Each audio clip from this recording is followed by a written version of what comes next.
प्यारे दोस्तों, इस कहानी के कल वाले भाग में आपने देखा कि कैसे कालू कौवे ने चिड़िया के पैसे चुराकर अपने बेटे जग्गू कौवे को विदेश पढ़ने के लिए भेजा। और चिड़िया का बेटा जब विदेश पढ़ने ना जा सका तो वो अपनी मम्मा के साथ फूल बेचने लगा।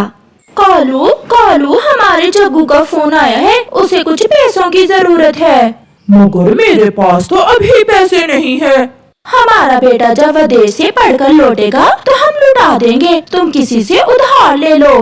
उधार? चलो मैं देखता हूँ। फिर कालू कौवा चिड़िया के पास जाता है। कालू भैया, मेरे पास तो ये 100 रुपए ही है। आप यही दे दें, बाकी के मैं किसी और से ले लेता हूँ। कालू चिड़िया से 100 रुपए उधार लेकर मिठू के पास जाता है। यार मिठू, पहली बार किसी कौवे का बेटा विदेश पढ़ने गया है। बहुत मुश्किल से भेजा है उसे, मगर वो बहुत परेशान है। क्यों कौवे, क्या हुआ उसे? उसे कुछ पैसों की जरूरत है। अगर आप मुझे कुछ पैसे उधार दे देते तो मैं आपको बाद में लौटा दूंगा। ये 100 रुपए है मेरे पास, तो ये ले जाओ। कालू कौवा ऐसे पक्षी पक्षी से मांगकर कुछ पैसे जमा करता है और अपने बेटे जग्गू को भेज देता है। जग्गू जग्गू, क्या बात है, आज बहुत खुश लग रहे हो। मम्मा पापा ने 500 भेज दिया। तो फिर चलो हम आज पार्टी करते हैं। फिर पिंकी और जग्गू एक बड़े होटल में जाकर पार्टी करते हैं। वो खाते पीते हैं। जग्गू और पिंकी वहाँ बैठे हुए थे कि पिंकी की माँ वहाँ आ जाती है। पिंकी, ये कौन है कौवा? तुम इसके साथ यहाँ क्या कर रही हो? माँ, यही तो है जग्गू। मैंने आपको बताया तो था कि मैं और जग्गू जी एक दूसरे को पसंद करते हैं। मगर ऐसे बाहर होटलों में मिलना हमारे परिवार में नहीं है। सुनो जग्गू बेटा, अगर आप भी मेरी बेटी को पसंद करते हो तो मेरी बेटी से शादी कर लो, मुझे कोई एतराज नहीं है। चलो पिंकी बेटी। ऐसे पिंकी की माँ पिंकी को साथ लेकर वहाँ से चली जाती है। 2-3 दिन गुजर जाते हैं। पिंकी जग्गू से मिलने नहीं आती। जग्गू कौवे को तो सारी रात नींद नहीं आती थी। वो सारा दिन सारी रात पढ़ने की बजाय इश्क लड़ाने में ही लगा रहता। वो तो हर समय पिंकी कौवे के बारे में ही सोचता रहता। फिर एक दिन जग्गू कौवा पिंकी के घर जाता है। माँ कहाँ है? माँ घर में नजर नहीं आ रही। माँ पड़ोसियों के घर गई है, आने ही वाली होगी। जग्गू, माँ ने बाहर जाने से मना कर दिया है। और जो बात माँ ने आपसे की थी, आपने सोचा है कुछ? हाँ पिंकी, मैं भी आपके बिना नहीं रह सकता। मैं तुमसे शादी करने ही आया हूँ। ये सुनकर पिंकी बहुत खुश हो जाती है। मुझे मालूम था आप जरूर मुझसे शादी करने के लिए मान जाएंगे। फिर 2-3 दिन बाद पिंकी और जग्गू की शादी हो जाती है। आया था जग्गू विदेश डिग्री लेने और कर बैठता है पिंकी से शादी। जग्गू बेटा, 2-4 दिन तो आप मेरे पास ही रह सकते हो, मगर तुम्हें अपने लिए और पिंकी के लिए एक घर का बंदोबस्त करना ही होगा। माँ, आप चिंता न करें, जग्गू जी सब कर लेंगे। चलो जग्गू जी, घूमने जाते हैं। गोरी, कई दिन हो गए हमारा जग्गू से राब्ता ही नहीं हुआ। ना फोन ना चिट्ठी। दिन रात पढ़ता है मेरा बेटा, बहुत मसरूफ रहता होगा। गौरी कवि ऐसे कहती है। वो ये तो नहीं जानती थी कि उसके लाडले बेटे ने तो वहाँ जाकर पढ़ने की बजाय शादी कर ली है। फोन की घंटी बजती है। लो, आ गया मेरे बेटे का फोन आ गया। हेलो पिताजी, मुझे मालूम है आपके लिए ये सब बहुत मुश्किल है, मगर मुझे कुछ पैसों की जरूरत है। नहीं नहीं बेटा, तुम चिंता न करो, मैं कर लूँगा। मैं अभी कुछ करता हूँ। क्या बात कर रहा था जग्गू? उसे पैसों की जरूरत है, मैं अभी कुछ करता हूँ। कालू जल्दी से अपने घर से निकलता है। वो घबराया हुआ तेजी से उड़ता हुआ जा रहा था कि वो एक बड़े पेड़ से टकरा जाता है। वो गिर जाता है, सर में चोट लगती है और कालू कौवा वहीं मर जाता है। खबर गौरी तक पहुंचती है। मर गया मेरा कालू, अपने बेटे के लिए कोशिश करता करता ही मर गया। अपने बेटे की सफलता भी ना देख सका। अब मैं कैसे सब अकेली करूँगी? चुप कर जाएं गौरी बहन, हम सब है ना आपके साथ, हम मदद करेंगे आपकी, आपके बेटे की पढ़ाई में। गोरी आंटी, जग्गू विदेश है, आप उसे न बताना कि कालू अंकल अब इस दुनिया में नहीं रहे, वो परेशान होगा। हाँ, कुकू बेटा ठीक कह रहा है। दिन गुजरते गए और फिर एक दिन जग्गू की सास जग्गू से कहती है, अपने घर का बंदोबस्त करो जग्गू, अब बहुत हो गया है, मैं बाहर जा रही हूँ, मेरे आने तक कोई फैसला करना, वरना मैं तुम्हें इस घर से निकाल दूंगी। जग्गू की सास चली जाती है। पिंकी, सासू माँ कैसे लड़ रही है मुझसे? माँ ने ठीक ही तो कहा है पति जी, हर पति अपनी पत्नी को बिहाकर अपने घर लेकर जाता है और तुम अपनी सास के घर में रहते हो। मगर मैं कहाँ से घर बनाऊं? एक बार वापस अपने जंगल जाओ और अपने माता पिता से घर बनाने के लिए पैसे लेकर आओ, फिर ही मैं आपके साथ जा सकती हूँ। मैं जाता हूँ, मैं आज ही जाता हूँ। फिर उसी दिन शाम 4 बजे की फ्लाइट से जग्गू अपने जंगल वापस जाता है। माँ, पापा कहाँ है? थोड़ी देर गौरी खामोश रहती है और फिर रोने लग जाती है। छोड़कर चले गए तुम्हारे पापा, हम सबको छोड़कर चले गए। जग्गू, जिस दिन तुमने पैसों के लिए फोन किया था तो बहुत जल्दी जल्दी में घर से निकले, न जाने कैसे पीपल के पेड़ से टकरा गए, मर गए, तुम्हारे पापा मर गए।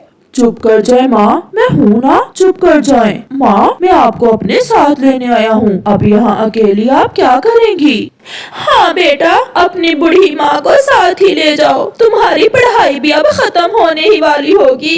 हाँ माँ, मगर इस घर का क्या करेंगे हम? बेटा, ये घर आप बेच दें, ये घर किस काम का हमारे? यही तो जग्गू चाहता था। फिर जग्गू कबूतर से बात करके वो घर बेच देता है और अपनी माँ को साथ लेकर एक ऑटो में बैठकर सागर वाले हवाई अड्डे की तरफ जाता है। रास्ते में एक वीरान जगह जाकर जग्गू ऑटो रुकवाता है। यहाँ क्या काम है आपको? माँ, मैं अपनी हवाई जहाज की टिकट तो घर ही भूल आया, मैं अभी लेकर आता हूँ, आप इस पेड़ पर बैठकर मेरा इंतजार करें। ऐसे जग्गू अपनी माँ को वीराने में एक पेड़ पर बिठाकर ऑटो लेकर आगे बढ़ता है। हवाई अड्डे की तरफ चलो। मगर आप तो टिकट लेने वापस, जो कहा है करो। फिर वो पक्षी ऑटो लेकर हवाई अड्डे की तरफ जाता है और जग्गू हवाई जहाज में बैठकर फिर से विदेश चला जाता है। चिड़िया, उस कवि का बेटा उसे वीराने में छोड़कर चला गया है, वो आपकी पुरानी सहेली है, जाएं और उसकी खबर लें। ये सुनकर चिड़िया भागती है। गौरी, चलो मेरे साथ चलो। चिड़िया, जग्गू अभी तक नहीं लौटा टिकट लेकर, मैं कब से उसका इंतजार कर रही हूँ। गौरी, जग्गू आपको छोड़कर विदेश चला गया है, मैं आपको लेने आई हूँ। मैं और मेरा बेटा इतना तो कमा लेते हैं कि आपको 2 वक्त का दाना दे सकें। चिड़िया की ये बात सुनकर गौरी कवि रोती हुई चिड़िया के साथ जाती है। वो रास्ते में जाते हुए सोच रही थी कि जग्गू के विदेश जाने की कहानी चिड़िया से ही शुरू हुई और चिड़िया पर ही खत्म हुई, मगर सफलता उसे नहीं बल्कि चिड़िया को मिली, क्योंकि हराम की कमाई खाकर लिखने पढ़ने वाले कभी आपको सहयोग नहीं दे सकते। आपका धन्यवाद। प्यारे दोस्तों, क्या आप बता सकते हैं कि जग्गू की फ्लाइट का क्या टाइम था? हमें आपके जवाब का इंतजार रहेगा। दुष्ट कालू कौवा हर रोज अपना चेहरा छुपाकर पहाड़ों के पास बैठ जाता और किसी भी आते जाते पक्षी से भोजन छीन लेता। आज मिठू तोता अपना पका हुआ अमरूद लेकर आ रहा था। कितना लाल है अमरूद, मीठा मीठा है अमरूद, मिठू खाएगा अमरूद। ऐसे खुशी खुशी मिठू तोता अभी पहाड़ों के पास पहुंचा ही था कि पीछे से कालू कौवा चेहरा छुपाए आता है और मिठू से अमरूद छीनकर भाग जाता है। मिठू तोता वहां बैठकर रोने लग जाता है। कमबख्त जालिम, मेरा अमरूद छीन कर ले गया। पूरे 1 महीने के बाद मुझे आज अमरूद मिला था। मैं बताऊंगा, मैं सबको बताऊंगा, मुझे न्याय चाहिए। ऐसे रोता हुआ मिठू जंगल वापस आता है। मिठू भैया क्या हुआ, आप रो क्यों रहे हैं? रोना तो और क्या करूं, मेरा अमरूद, मेरा अमरूद। तोते भैया शांत हो जाएं, क्या हुआ आपके अमरूद को? वो पहाड़ों वाला डाकू आज मेरा अमरूद छीन कर भाग गया और मैं उसे पहचान भी ना सका। ये ले मिठू भैया, आप ये दाना खा लें और शांत हो जाएं। आप देखना, एक ना एक दिन वो जालिम जरूर हमारे हत्थे जड़ेगा। वाह वाह, लाल अमरूद, कितना मीठा होगा ये अमरूद। कैसे गाने गाता हुआ जा रहा था मिठू, मगर मैंने उसे रुला दिया, छीन लिया उसका अमरूद। कालू कौवा खुद से ऐसे बातें करता है और फिर मिठू का छीना हुआ अमरूद खाने लगता है। शाम के सब पक्षी बड़े पेड़ के नीचे इकट्ठे होते हैं। कल बुलबुल से भी भोजन छीन लिया था उस जालिम ने और आज मिठू का अमरूद। अगर ऐसे ही चलता रहा, एक दिन हम में से कोई भी नहीं बचेगा। मैं तो जब भी भोजन लेकर उस रास्ते से गुजरता हूँ तो मुझे बहुत डर लगता है। दूर से कालू कौवा भी पक्षियों को इकट्ठे देख लेता है।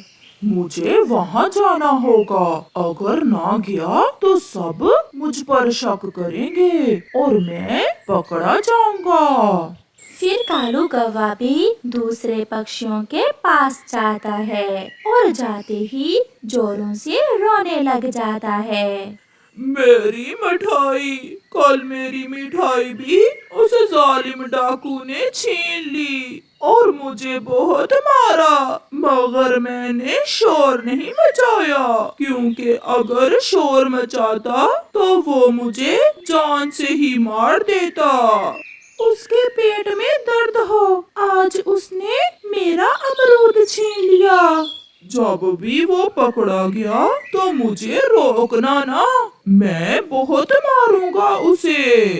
कौवे भैया, वो डाकू बहुत शातिर है, इतनी आसानी से वो हमारे हाथ नहीं आएगा। मैं तो कहती हूँ हम उस रास्ते से आना ही छोड़ दें। तो फिर किस रास्ते से आए चिड़िया, जल्दी से बताओ। हम आज के बाद भोजन लेकर नदी के रास्ते से आएंगे और उस जालिम डाकू को पता ही नहीं चलेगा। फिर वो सब अपने अपने घरों को चले जाते हैं। रात को कालू कौवा अपने टूटे हुए घोंसले में लेटा हुआ था। पागल पागल पक्षी सोचते हैं कि नदी वाले रास्ते से आने से वो बच जाएंगे, मगर वो क्या जाने कि डाकू कालू कौवा सब जानता है। और मैं कभी पकड़ा नहीं जाऊंगा।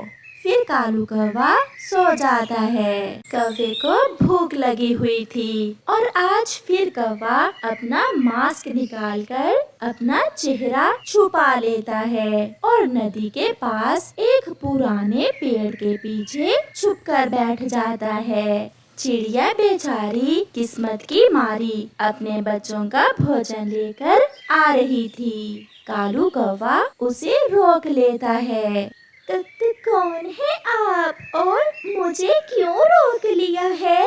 मैं डाकू हूँ मैं। लाओ अपना भोजन मुझे दे दो। मगर ये भोजन तो मैं अपने बच्चों के लिए ले जा रही हूँ। तो मैं तुम्हें मार देता हूँ। डरती हुई चिड़िया अपना भोजन कौवे को देकर वहाँ से चली जाती है। कौवा भी भोजन उठाकर वीराने में चला जाता है और मजे मजे से भोजन खाता है। कबूतर भैया, वो तो मुझे मारने ही वाला था अगर मैं भोजन ना देती तो। मगर चिड़िया, उस डाकू को ये कैसे पता चला कि आज हम भोजन लेकर नदी के रास्ते आएंगे? हाँ कबूतर, मैंने ये तो सोचा ही नहीं। पहले तो वो डाकू पहाड़ों पर होता है और कल ही हमने फैसला किया कि हम नदी के रास्ते आएंगे और आज वो नदी पर भी पहुंच गया। कौवा भी चिड़िया से छीना हुआ भोजन खाकर वहाँ आ जाता है। यार कालू, तुम भी कौवे और वो डाकू भी तुम्हारी जाति में से ही है। तुम उस डाकू का पता लगाओ कि वो कौन है। कबूतर, ऐसे दुष्ट कौवों ने तो हमारी जाति को बदनाम कर रखा है और मेरे रिश्तेदारों में तो कोई भी ऐसा कौवा नहीं है। सब बहुत शरीफ और ईमानदार मेहनती हैं मेरे रिश्तेदार कौवे तो। कबूतर भैया, कल से हम सब नदी से नहीं बल्कि झरने वाले रास्ते से आएंगे भोजन लेकर। फिर वो सब वहाँ से चले जाते हैं। रात हो जाती है। झरने वाले रास्ते से आएंगे कल पक्षी भोजन लेकर। कल तो मैं कबूतर का भोजन ही छीनूंगा। बड़े मजे मजे की चीजें खाता है कबूतर। ऐसे कौवा सोचता हुआ सो जाता है। दूसरे दिन सभी पक्षी अपने अपने भोजन को निकलते हैं और कालू जी भी अपना चेहरा छुपाकर फिर से झरने पर जाकर फूलों में छुपकर बैठ जाता है। इस रास्ते का अभी तक उस डाकू जी को नहीं पता। मैं ये मीठा आम घर जाकर खाऊंगा। कबूतर ऐसे सोचता हुआ आ रहा था। जैसे ही कबूतर झरने के पास पहुंचता है, पीछे से चेहरा छुपाए कालू आ जाता है। मरोगे या आम दोगे? जल्दी से बताओ। आम दूंगा, आप ही आम ले लें डाकू जी और मुझे जाने दें। मगर एक बात बता दें। बताओ बताओ, क्या बात है? डाकू जी, जब भी हम रास्ता बदलते हैं तो आपको कैसे पता चल जाता है? ये बात सुनकर कालू खामोश रहता है और जैसे ही वहाँ से जाने लगता है, कबूतर उसके चेहरे से कपड़ा हटा देता है। कालू कालू, ये तो कालू है, ये कोई डाकू नहीं बल्कि कालू कौवा है। कबूतर ऐसे शोर मचाता है। दूसरे पक्षी भी वहाँ आ जाते हैं और कालू को पकड़ लेते हैं। मुझे माफ कर दो, मैं फिर कभी ऐसा नहीं करूँगा। पहले इसे पेड़ से बांधो दोस्तों, फिर इसे सीधा करते हैं। मिठू तोता जल्दी से कालू कौवे को पेड़ से बांध देता है। बेशरम, हमारे ही साथ रहते हो और हमें ही लूटते हो। शर्म नहीं आती तुम्हें? निकालो निकालो मेरा अमरूद, मैं तो छोड़ूंगा नहीं इसे। फिर सब पक्षी कालू कौवे की खूब धुलाई करते हैं और मार मार कर उसे अपने जंगल से ही निकाल देते हैं। प्यारे दोस्तों, इस कहानी से हमें सीख मिलती है कि बुरे काम का अंत हमेशा बुरा ही होता है।